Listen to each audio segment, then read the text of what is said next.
¿Aprendiendo algo? Entonces, aprendamos, hermano. Hemos cometido muchos errores, ¿verdad? Yo también los cometí. Cuando yo comencé la liberación, cometí el error de un hombre que me había ido a llevarme con una bruja. Y yo sabía que él me había llevado con esa mujer. Y lo traje, vino a la oficina y ya comencé a hablar con él. Y lo traje. Y le dije que si quería ver un cassette de liberación, un video de Derek Prince, lo llevé a la casa. Y cuando le dije que si él quería renunciar a eso, me dijo que sí. No, hermano, se manifestó el demonio. Era la primera experiencia de liberación. Se tiró al piso, caminaba como un perro alrededor. Yo no sabía qué hacer, era mi primera experiencia. Pues agarré aceite y le aventé al endemoniado. Eso no es correcto. Yo también cometí mis errores. Y yo caminaba y este bendito perro atrás. Y me caí, pues como pude rebalarme en el aceite y me volví a parar. Y el perro caminaba. Llamo a mi esposa que venga y mi hija. Desde por allá aventaba las oraciones, pero no se acercaban. Mira, todo lo que hizo ese bendito perro, lo bueno que no se fue levantar la pata, pero de ahí, todo lo demás lo hizo. Y entonces me dijo el Señor, quiebra el pacto que él hizo con la divina. Y entonces le llamo, oye, José, se llama José, regresa. Le hablo al Espíritu, regresa. Le dije, oye, ¿qué hiciste? No, pues que fui con una divina. ¿Y qué le pediste? Pues que yo, como no recibí amor, fui rechazado, fui abusado de todas maneras, por muchas razones. Entonces yo le dije que yo quería recibir amor y que me convirtiera en un perrito de una mujer rica. Y que esas mujeres quieren a esos perritos con tanto cariño, no grabeando lo presente. Alguien se está viendo porque sabe de qué estoy hablando. Entonces dice que el hombre, cuando una mujer rica andaba con un perrito, él sentía la sensación que el perrito lo acariciaba y lo quería. Entonces, cuando le digo que quiebre el pacto, bueno, de buenas que el Espíritu Santo me dio a hacer lo que tenía que hacer. El hombre se libera, pero cuando cae al piso, las brujas le llaman y luego le contesta en una voz horrible y le dice, habló. Y luego le comienzan a decir las brujas lo que quería que me dijera y repite lo que ella les decía, que por qué se dejaba lavar el coco de ese hombre. Y bueno, le dijo un montón de cosas y el Señor me dijo que hiciera y bueno, se liberó. Se sentó en la mesa a tomar algo y luego me dice, mañana vengo, pastor. ¿Por qué? Porque vengo a cortarte la llave. Ok, qué bien. Y digo, y vengo a sacar unos entregamientos que tengo allá alrededor de tu casa. Ay. Un día veníamos de un aniversario con mi esposa. Entramos a casa y de repente sintió que la estaban ahorcando. Dice el Espíritu Santo, ponga mano sobre ella. Y me dice, salga afuera.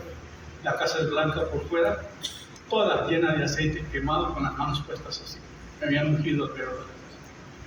Entonces, el muchacho dice, pastores, que yo fui a poner un trabajo sobre usted, pero ella había recibido la señora dinero y no recibió mi dinero. Me dijo, hay 6 brujas que están reuniéndose porque saben lo que Dios va a hacer contigo. Tu ministerio es muy poderoso y por esa razón te quieren destruir antes de que lo des ahí. Entonces al otro día sí vino, pero había un hermano que dice que se murió el día de que ellos vinieron a hablar. Le quería estrellar una taza en la cabeza porque yo, ¿cómo le va a hacer eso a mi pastor? Pero Dios me dijo, quítale la taza. Fue mi primera experiencia en la liberación. De ahí para acá Dios comenzó a manifestarse de una manera diferente, hermano. Déjame decirle, mira, cuando tú estés guiado por el Espíritu, ya no es usted. Ya es el Espíritu Santo operando a través de nosotros. Entonces, son experiencias que uno vive y que uno tiene que compartirlas porque le puede ayudar a alguien en su ministerio, amén. Entonces hay que aprender que el enemigo se las arregla, Satanás sabe cómo hacer el trabajo. Entonces, Satanás es ¿qué? ¿Anti qué? Anti-Espíritu Santo. El diablo es antipalabra. ¿El diablo es qué? Por eso vino Cristo a destruir las obras del diablo. Porque todo Dios se mueve a través de su Espíritu y de su palabra. El mundo vino a la existencia por la palabra y por el Espíritu. Lo que se encarnó de Dios fue una palabra, aunque tomó forma humana el cuerpo y que lo adoramos y que empezamos en varias maneras, que está el Padre y que está el Hijo, pero ahorita se van a llevar tremenda sorpresa cuando veamos que es tan importante entender que la verdadera conversión, el verdadero llamado a una persona, miramos lo que la persona necesita cuando la persona viene al Señor. No solamente recibe a Cristo como Señor y Salvador. Cuando esa señora llegó para ser ministrada, lo primero que le dije es que pidiera perdón por sus pecados y que le pidiera a Dios que fuera su Padre, que su nombre estuviera escrito en el libro de la vida y que por favor permitiera que el Señor Jesucristo con su sangre le lavara de todos sus pecados y que su alma fuera sanada del rechazo, de las heridas que había recibido. En fin, se hizo un proceso completo. Entonces ella llegó por este proceso. Ahora veamos qué es la verdadera conversión. Primero ocurre lo que se llama el nuevo nacimiento. ¿Qué es el nuevo nacimiento? La persona nace al mundo espiritual, pero nace atada con los pies y manos. ¿Se acuerda cuando Jesús resucitó a Lázaro? ¿Por qué Jesús lo resucitó y no lo desató? Porque Él no lo ató. El que te ató, que te desate, ¿no? Eso es interesante. Entonces Él viene, nace al mundo espiritual, pero atada las manos y los pies. ¿Sabe cuál es el trabajo de los ministerios? No es salvarlos, pero lo hace Cristo. El trabajo de los ministerios, hermanos, es que entiendan que la persona necesita el nuevo nacimiento, es nacer del Espíritu de Dios. Cuando el Espíritu Santo entra a tu espíritu es el que se une con Dios. ¿Qué es lo que se une con a Dios? Tu espíritu. Llegamos a ser un solo espíritu con Dios. Y la obra del Espíritu es formar el carácter de Él en nosotros. ¿Aló? Por eso habla del fruto del Espíritu. Ahora bien, la renovación de la mente. Si nosotros decimos a una persona que venga a Cristo y no se ha arrepentido, y verdaderamente no se ve frutos de arrepentimiento, y no se ve que ha habido una verdadera conversión, el Espíritu Santo no ha nacido en la persona, o quizás la persona piensa que sí ya nació, pero no hay evidencia de ello. Entonces tiene que haber nuevo nacimiento y luego tiene que haber una renovación de la mente. Tenemos que tener ¿qué? La mente de Cristo. ¿Qué es lo que hace la palabra de Dios? La palabra es para renovar nuestras mentes. Entramos en contacto con la palabra y la palabra comienza a corregir los errores que hay en nosotros, nos comienza a formar a través de su palabra. Amén. Entonces aquí está lo interesante, la renovación de la mente, tener la mente de Cristo. Y segundo, que es la parte que los pastores no están haciendo hoy, la regeneración. ¿Qué es la regeneración del alma? El alma necesita sanidad interior. El alma es usted. Ahí están las emociones, ahí están los recuerdos, ahí están los traumas, ahí están las heridas, ahí está el rechazo, ahí está la falta de perdón, ahí está todo el paquete. El alma es un almacén que guarda todo en ese almacén. Y si nosotros no tratamos a la persona en la sanidad interior, en la regeneración, la persona se mantiene atada. La palabra que viene esta tarde es impresionante, la recibí en 1 año y 6 meses, toda revelada. Es impresionante esa palabra que viene al rato, si se hubiera tiempo para compartirla. Pero luego, la sanidad interior. ¿Qué es sanidad interior? Mandamos a la gente a los psicólogos. Hace unas 2 semanas llegó una muchacha, una prima de ellos, desde 5 horas manejó, ¿verdad? A llegar a West Colombia, 6 horas. Y la hija venía de 1 hora de camino, porque ella la había rechazado. Oyó a este hombre dar un testimonio sobre el problema de rechazo que le había tenido por sus hijas, y se puso a llorar, no paró de llorar por todos esos días, y le dice, oye, yo tengo que ir para allá con ese pastor. Vino conmigo a la iglesia y luego su hija vino. Desde que hice la invitación no pararon de llorar y llorar y llorar. En ese momento que se le administró la libertad, la sanidad por el rechazo que había cometido ella a su hija, se pidieron perdón, se abrazaron pero después de predicar tuve que tardar como 1 hora ministrándola, hasta que hubo una reconciliación, una restauración impresionante. Inmediatamente se fueron juntas, se fueron de compras, la muchacha no iba, la mamá no iba a su casa de ella, pero inmediatamente, 3 años en eso. Y la muchacha, la mamá se fue a ver a la hija y se quedó en la casa de la hija, le llaman, no, pastor, una transformación completa. ¿Por qué? Porque nosotros no estamos ministrando estas cosas. Pastores, yo voy a una clínica del alma, ahí en Celaya, en Querétaro. La clínica del alma no ha entrado acá, no se ha podido tener acá. Porque los pastores no lo entienden, no conocen, no saben de qué se trata y no saben lo que tan necesario que es. Entonces, la mente necesita, la persona necesita el nuevo nacimiento, la renovación de la mente y la regeneración. Lo que se regenera de nosotros es el alma. La Biblia dice, ¿de qué sirve que el hombre gane el mundo y pierda su propia alma? ¿Cuántas personas se van de la iglesia enojadas, resentidas, amargadas, porque llegaron con un problema y nadie les puso cuidado y luego se van molestas porque ahí nadie me entiende, nadie me quiere, nadie me toma en cuenta? Mucha gente se va herida de la iglesia porque vinieron con problemas y nosotros solamente le invitamos a recibir a Cristo y nunca ministramos su necesidad. Yo no soy un predicador que me gusta que la gente pase a recibir a Cristo. Yo sí los miro que están en problema. Hermana, ¿quieres tomar un cafecito? Ella se la comía al principio, ¿verdad?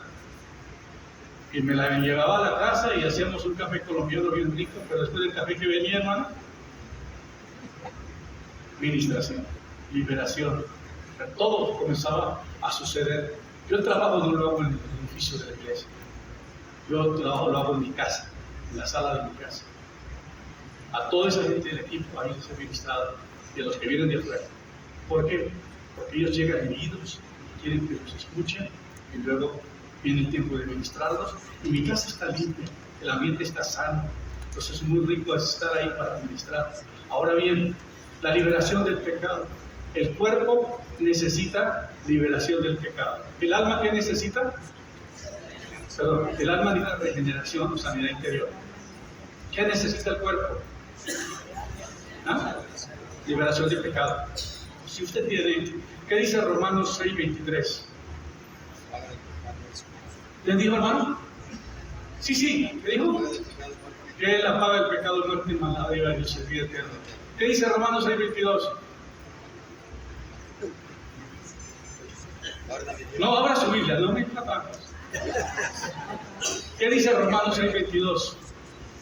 Mas ahora que habéis sido libertados del pecado y hechos siervos de Dios, tenéis por fruto la santificación y como fin la vida eterna. Óyeme, ¿cuál es lo primero? Liberación del pecado. Si tú sigues viviendo en pecado y no has podido conquistar ciertas áreas en tu vida, necesitas liberación de pecado. Si tú estás herido, con amargado, con resentimiento, con enojo, con ira, dijo una hermana, yo te doy gracias a Dios porque por 40 años me ha permitido ser una calumnia de la iglesia. En lugar de decir columna, es una calumnia. Porque así es, la gente herida habla de cosas horribles. Y por eso es tan importante que la verdadera salvación, la comprensión verdadera, es el nuevo nacimiento, es la renovación de la mente, es la regeneración del alma, la liberación del pecado, y dice, más el fruto del Espíritu, que llega a nosotros después de que pasamos por la liberación, la sanidad interior, un nuevo nacimiento, la renovación de la mente, viene a formarse el carácter de Dios en nosotros. Hermano, ¿cómo puede una persona tener gozo o amor cuando está amargada? ¿Cómo va a mezclar el agua con el aceite? Si la persona pasó por abuso físico, verbal, emocional, sexual, está resentida porque nunca se ha confrontado, nadie le ha tratado eso, no le ha pedido perdón al agresor, no ha perdonado al agresor, lo sigue llevando dentro de sí. Si no lo perdona, dice la Biblia, que por no perdonar somos entregados a los verdugos. ¿Quiénes son los verdugos? Los demonios. La persona necesita liberarse. La sanidad interior es para... Me llevó el DIF a México, a Tabasco, para dar una conferencia en Tabasco de 2 semanas. En la mañana teníamos los psicólogos, por el material que escribí para sanidad del alma, lo aprobó el DIF y me dijeron es que no, nadie predica estos temas. llegaron 17 psicólogos y yo fuera el único de sanidad interior. Pero el material que yo escribí se lo pasamos a todos los pastores para que todos pudieran ministrar lo mismo y nos dejaran ministrar en el Estado. Después de ministrar esa noche, cada noche, la psicóloga trataba en el día y yo trataba en la noche. La mujer se enojó conmigo y yo no puedo consentir que tú ministras 1 hora, 2 horas, y la gente es transformada. Y yo llevo horas y horas y horas aconsejando a la gente y no pasa nada. La prima que llegó, ¿qué es ella? Psicóloga, y no sabe estas cosas, no sabía estas cosas. Me dijo, mira, el problema que tengo con mis patas no la he podido resolver. Y ahora vengo con un pastor que me resuelve la vida. ¿Cómo está eso? Ya. ¿Quién nos creó a nosotros? ¿Quién nos puede reparar y remendar y sacar adelante? Un día iba un hombre a la iglesia, encontró a un hombre que tenía un carrito, un Volvo T, el año 1930, parado. Se baja un hombre de corbata y le dice, ¿qué te pasa? Dice, no, es que mi carro se paró y no sé qué pasó. Le dijo, abre el hood. Y lo abrió. Llegó el hombre, metió la mano, y le tocó algo ahí, y le dijo, préndalo, y prendió. Y me dice, ¿tú cómo sabes de estos carros? Le dijo, yo soy Henry Ford. ¿Ah? Soy Henry Ford. Yo hice estos carros. ¿Quién no te va a poder reparar tu vida, hermano? No le digo, los ministerios no salvamos a la gente, la restauramos, la regeneramos, la santificamos, la ayudamos a recibir la unción, la llenura del Espíritu. ¿Sabía usted que una persona que tenga dones no necesariamente quiere decir que tiene la presencia de Dios en él? Porque la unción se mueve por relación y el don. La iglesia de Corinto era una iglesia que tenía llena de dones, pero no tenía relación. Y sí, por eso dice la Biblia, muchos me dirán aquel día, en tu nombre echamos fuera demonios, sanamos a los enfermos. ¿Qué dice? Apartados de mí, hacedores de maldad, no os conozco. Se movieron con el don, pero no en la unción ni la relación. Ay. Tú te puedes ir con los dones al infierno, pero lo que te llevas es el fruto del Espíritu. Si ustedes pueden entrar a Facebook, a mi página, y buscan la llenura del Espíritu, los dones, la unción, el fruto del Espíritu, se van a llevar tremenda información, hermanos, porque el fruto del Espíritu es eterno. ¿Qué dije? Eso te lo llevas tú.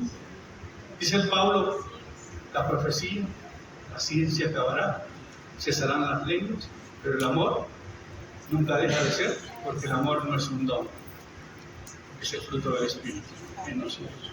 Pero ¿cómo vas a operar el fruto del Espíritu en tu vida si andas por la calle de la amargura? Andas molesta, andas enojada, no se te puede decir algo porque revientas. Yo sé que usted no vive en esto aquí, pero desde yo vengo, sí. ¿Ah? ¿Qué digo? Es otra iglesia, sí, ¿no? Allá la de la esquinita, pero nosotros no. Entendamos esto, hermano. El fruto del Espíritu no se establece hasta que la amargura se va, hasta que el resentimiento sale, hasta que el enojo se va.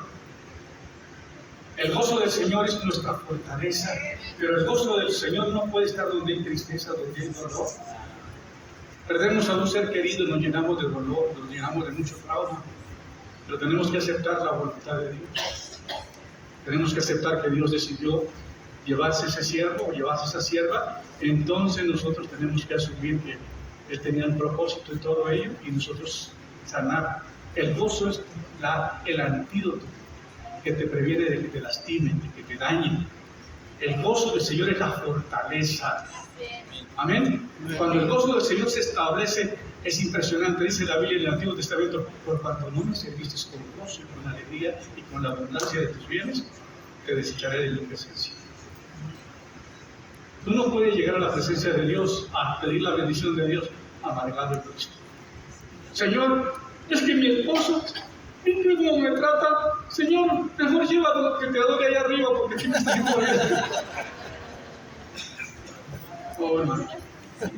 ¿Tú crees que Dios contesta esa oración? ¿Dónde está la fe? Tienes que verlo por la fe, aunque esté un ogro ahora, usted véalo por la fe. Un hombre ungido, lleno del poder de Dios. Amén. Pero mientras estamos viendo lo negativo, entonces el gozo del Señor se forma cuando. ¿Sabía usted que el fruto de los dones son regalos? Pero ¿sabía usted que el fruto del Espíritu no? Lo tienes que desarrollar usted. Ay, ay, ay. ¿Cómo crece el amor? ¿Cómo crece? Amando la suerte. No. ¿Cómo? Mira, alguien dijo, ¿saben por qué Jesús negó a Jesús 3 veces? Es que porque Pedro le ganó a la suegra. No es cierto, hermano. Lo que estoy diciendo es que si tú no perdonas al que te hizo daño y hay amargura, el gozo del Señor no puede prevalecer. ¿Ah? ¿Me están siguiendo? Por eso les digo, tómense en la clínica, preparemos una o hagamos algo que ustedes la puedan tener. Son 5 horas. Yo ministré un día en una clínica del alma y me aventé 17 horas. Tomamos un receso. Me dijo el predicador, yo no entiendo. ¿Cómo tú puedes? Yo voy y predico 30 minutos y me dan una ofrenda. Tú predicas 17 horas y no te dan nada. ¿Cuántos tienen este ministerio? Que no te den nada. Entonces, ¿sabía usted qué es la palabra en inglés paciencia? En la versión